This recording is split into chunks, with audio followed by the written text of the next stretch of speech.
Now, press freedom has slumped in Ghana, but it may not solely be the fault of government. This is contained in the state's official response to the latest Press Freedom Index, which downgraded Ghana by some 30 points on the league table for 180 countries. After a series of reactions to the latest index, the Ministry of Information says it welcomes the findings within the report, and there you have excerpts of the report indicating that it is important to emphasize that the change in the methodology significantly accounted for the drop in the ranking for a number of countries, including Netherlands, which dropped from the 5th position in 2021 to the 28th position in this latest ranking, and due to this development, 4 countries as well. We have Jamaica, Switzerland, and New Zealand, adding on to Netherlands as well, that were ranked top 10 in 2021, significantly dropping in their rankings as well from the top 10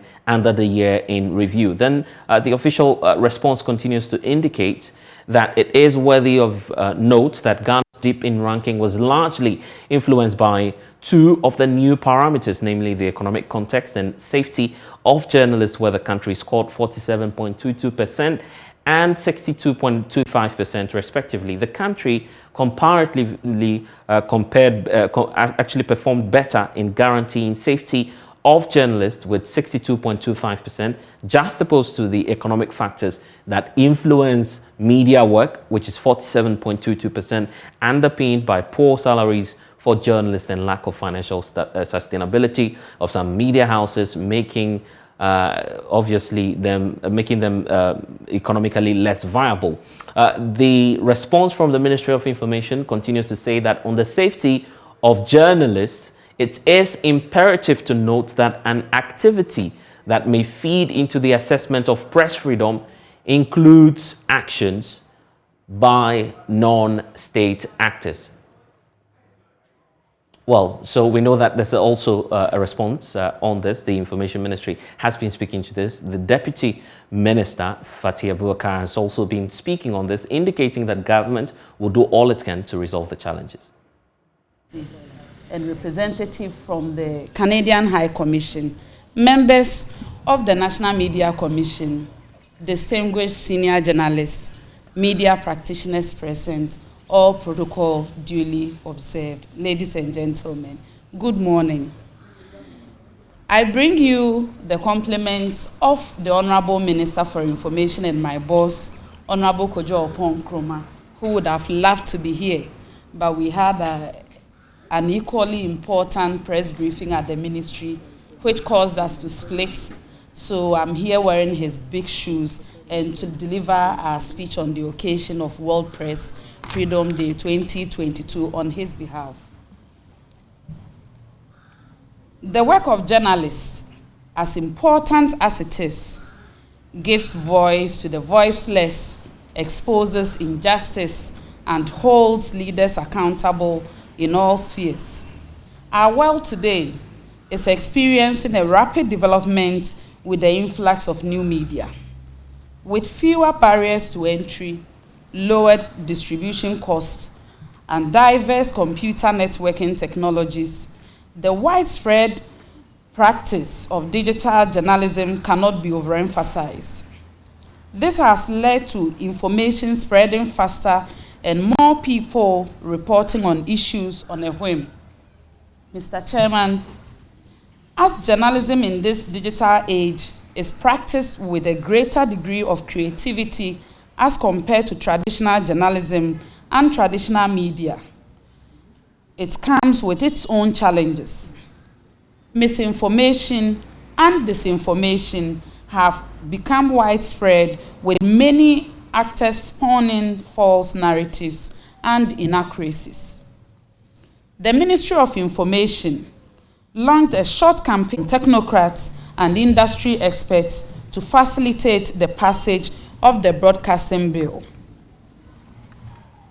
which will regulate the content space and potentially reduce the attacks that endanger journalists and journalism. This is being done with tact so as not to create a situation where it becomes a tool for successive governments to use in stifling media freedom and freedom of expression. Freedom of expression and media freedoms are fundamental human rights guaranteed under the 1992 Constitution of the Republic of Ghana, and which right, even though can be effected by laws, must be done carefully in a manner that we don't create a ruse used as an opportunity to stifle those freedoms. Well, joining me now is govt, a veteran journalist, sharing his opinion with us on the response by government on this. govt, thank you for your time here on Joy News Prime. So, government says the way forward is to collaborate the more with the Ghana Journalists Association and other civil society groupings in the country.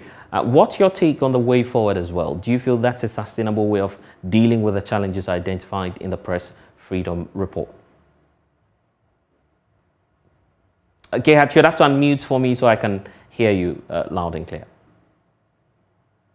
Thank you very much, and thanks for this opportunity. I think collaboration with the media is extremely important. It's not for nothing that the media is referred to as the fourth estate of the realm. And so in order to bring democracy alive, in order to ensure that together media, government, work towards meeting the aspirations of Ghanaians, that working together is extremely important going forward. But I think we are at a junction that requires reflection. We are at a junction that does not need unnecessary defenses. I think we need to do a sober reflection and to get to understand the reason why we are here today. And by that, I'm referring to the reasons why we have had this kind of ranking, which to some of us is not so much of a surprise. If instead of a sober reflection to understand why we are here, we engage in all kinds of defenses, I think that we will be playing the ostrich, because I am very clear in my mind that the verdict is out there, and we just need to acknowledge it and work towards rewriting this particular script. And there's this concern also about false or fake news, as the response from government is pointing out. How do we deal with that as well?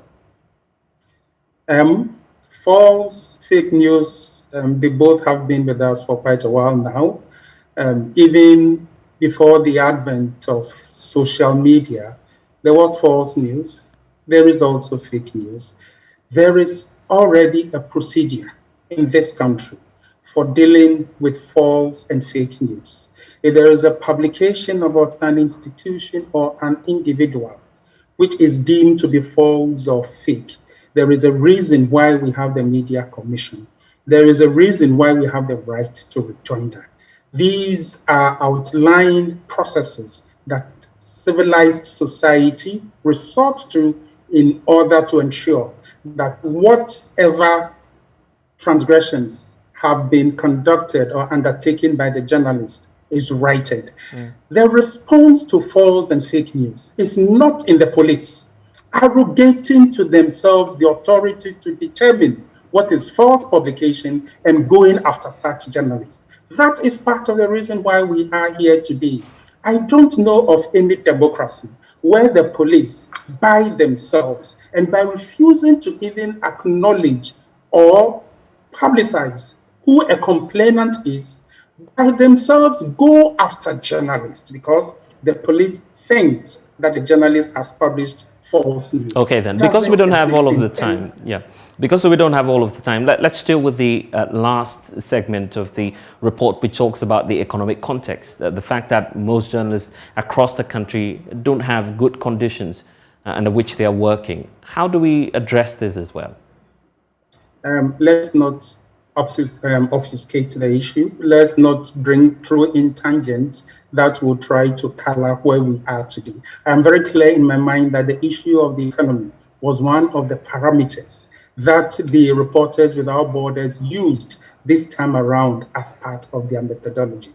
But hey, economy or not, bad or good, it does not take away the fact that in recent times, there has been a lot more frequency in terms of the attacks that journalists have been subjected to.